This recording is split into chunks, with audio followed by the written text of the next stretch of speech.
We have seen integral equations and many more methods to solve the integral equation, Radon first theorem, second theorem, and so on. Now we will see symmetric kernels and the properties of the symmetric kernels. Symmetric kernels.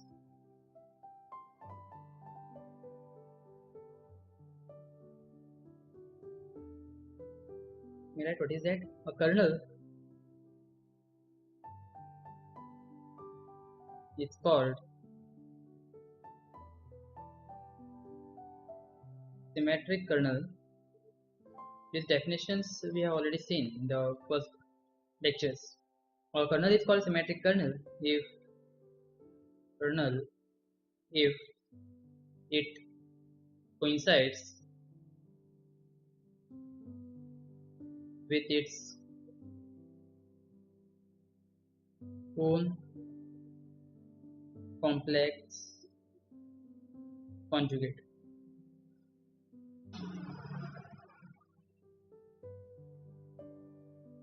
That is, the kernel kxt is same as k ex. Wow, this is a complex conjugate. And when you studied your functional analysis, there are many properties of this symmetric kernels. On L2, we can define inner product. There are different properties of inner product, orthogonality of some elements, and all those things. So let's check some remarks for this today's video, and results we will see in the next minutes. The first, f is called square integrable function. F is square integrable. F is a function and we call f as a square integrable if integral a to b mod of ft square dt is fine. That means this integral exists. It's a square integrable function. So now here f is a function of one variable t or x. Okay, here since it's a definite integral, t or x doesn't matter actually. But what if you have a function of two variables? And that was the question which I asked in the previous minutes. So let me take on the next. Because this question arises because your kernel kxt is a function of two variables here. And when you will call the kernel kxt as a square integrable, that is the question. You first find it out and then you proceed. So let us start. The kernel kxt is square integrable if these are the properties. Of course, the square will be there, and in the previous case, in case of f, we had the function of just one variable, so integral a to b f square t dt is finite. But in this case, we have two variables, so we have to take the cases. The first, double integral a to b mod of k x comma t square dt dx. This is finite, and this happens for all x belonging to a comma b, for all t belonging to a comma b. Second, integral a to b mod of k x comma t square dx is finite. This should be finite, and we are integrating with respect to x. So this should happen for all t belonging to a comma b. When you take any t and you fix it, and when you integrate with respect to x, that integral has to be finite. And of course, the last one, integral a to b mod of k x comma t square dt should be finite for all x belonging to a comma b. And this was given as an exercise to check when we will call when this kxt is a square integrable function. And I assume that we have already done that. So this is just a revision for you. Okay. Now let's go for L2, square integrable function, the set of all the square integrable functions, and define an inner product. For two functions f and g belonging to class L2, its square integrable functions, define inner product product inner product of these two elements in this L2 fg. This inner product we already studied. We already studied the properties of this inner product in the functional analysis. So just revise your functional analysis again and come back. This inner product we define as a to b fx plus element dx bar, that's a complex conjugate dx. And under this inner product, it has properties, say a inner product of f and g is equals to 0, then we call f and g are f and g are orthogonal. That's the definition. Two elements are orthogonal if their inner product is 0, orthogonal. And apart from this, if the inner product, this norm of f and g are 1 unity, then we call that as a orthonormal. Second, when you have inner product of f with itself, that will be equals to norm of f the whole square. All these properties we already seen. Then we have Schwarz inequality. Mod of inner product of f with g is less than or equals to norm of f into norm of g, and this is your Schwarz inequality.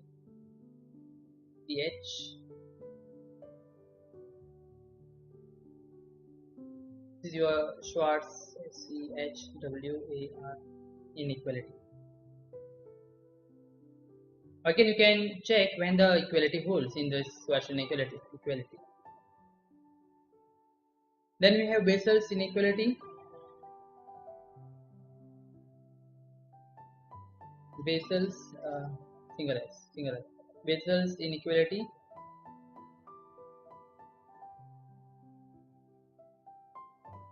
Summation over I mod of inner product f with phi I,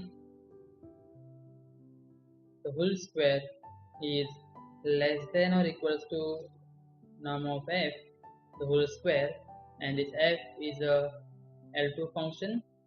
Phi I is orthonormal set.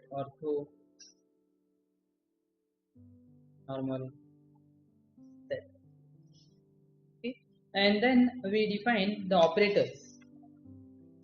Operator theory also we have came across in the paper functional analysis, the self-adjoint operator and all those things. Let's revise it here. Define Freedom operator, operators, functionals, that all you see, right? Define the function of this Freedom operator, say k by k phi of x is same as integral a to b k x comma t phi of t dt. So we define our Freedom operator k by k phi of x is equals to integral from a to b kxt phi t dt, and we define adjoint operator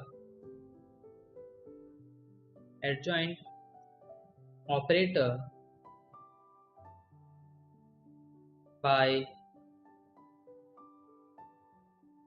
k star psi of x is equals to integral a to b k bar of t comma x psi of t dt. And using this operator, Freedom operator and adjoint operators, we have inner product of k phi with psi will be same as inner product of phi with operator k star of psi. This you can this you can prove. Right? Let me just prove it for you. For let's start with the left hand side. Inner product of k phi with psi will be equals to integral a to b, then integral a to b. Just use the definition k x comma t phi of t dt, and then psi bar of x dx. So change the order of integration, and you will get this will be equals to, by changing the order of integration and rearranging some terms, integral from a to b, integral from a to b, k x comma t psi bar of x dx phi of t dt. This is by change of order. Now once you change the order, you can change the variable. So it's a definite integral.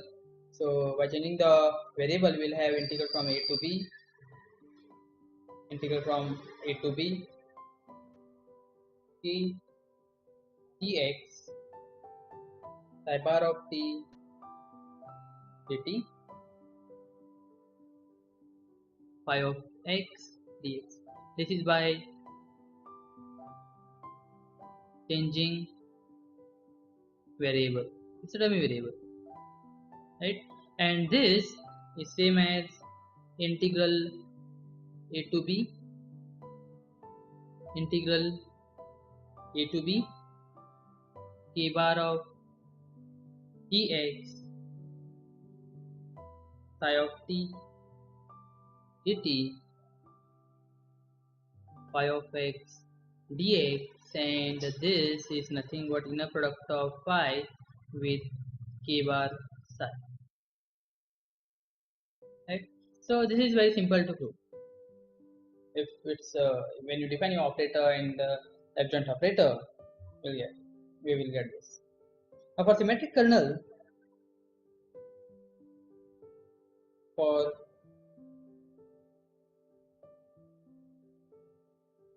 symmetric kernel,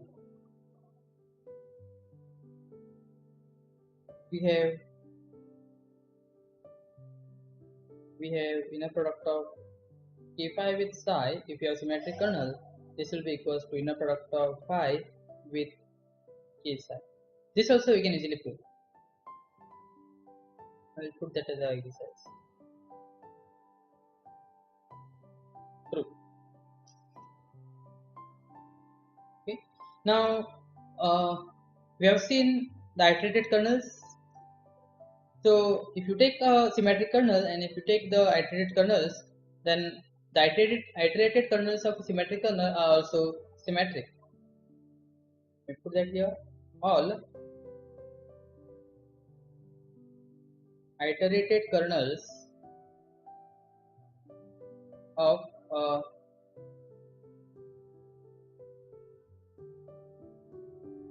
symmetric kernel are also symmetric. Again, let me put that as exercise for you to understand and try. So all the iterated kernels of a symmetric kernel are also symmetric. Right? Let me put what is the iterated kernel for you. It is kn plus 1 x comma t is same as integral of k x comma u kn of u comma t du. And we have to show that if k is symmetric, then all the iterated kernels of that kernel k is also symmetric. Okay. Do this. 6. Now we have the class of functions L2, that is set of all the functions belonging to the complex such that this t belongs to all the functions c of x, c set of all the functions here, continuous functions we can see, t belonging to open interval a comma b, and integral a to b such that this happens. Integral from a to b f of t whole square dt is finite. And this sorry, um, this set along with the inner product what we have defined will give you the Hilbert space. L2 is Hilbert space. We have seen what is Hilbert space, what is Banach space. On a set you define your inner product, you define your norms, and the complete inner product space is Hilbert space and complete norm space is the Banach space. Again the question is every inner product space is a Banach space, or every Banach space is an inner product space, or they are completely different, or you cannot compare them. Okay, that we have seen in the functional. Then let me put this point. For some kernels,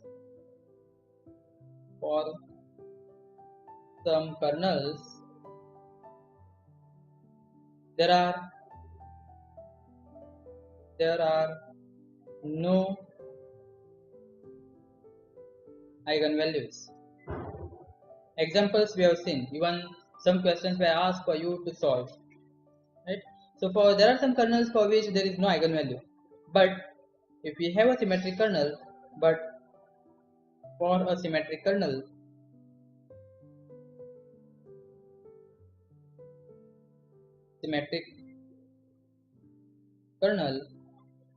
which is not identically 0, if you have a symmetric kernel which is non-zero, there is at least one eigenvalue. Again prove this fact, right? Now we know that the set of all the symmetric kernel set of all the eigenvalues are called is called a function, is called a spectrum, right? The set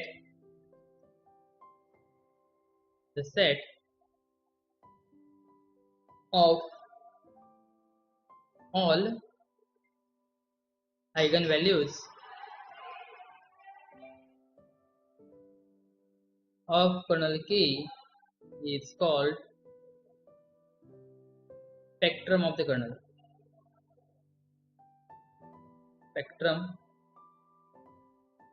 of the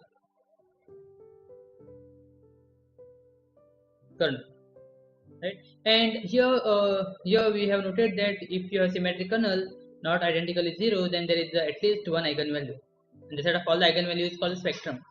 So plotting these two statements together, we can say the spectrum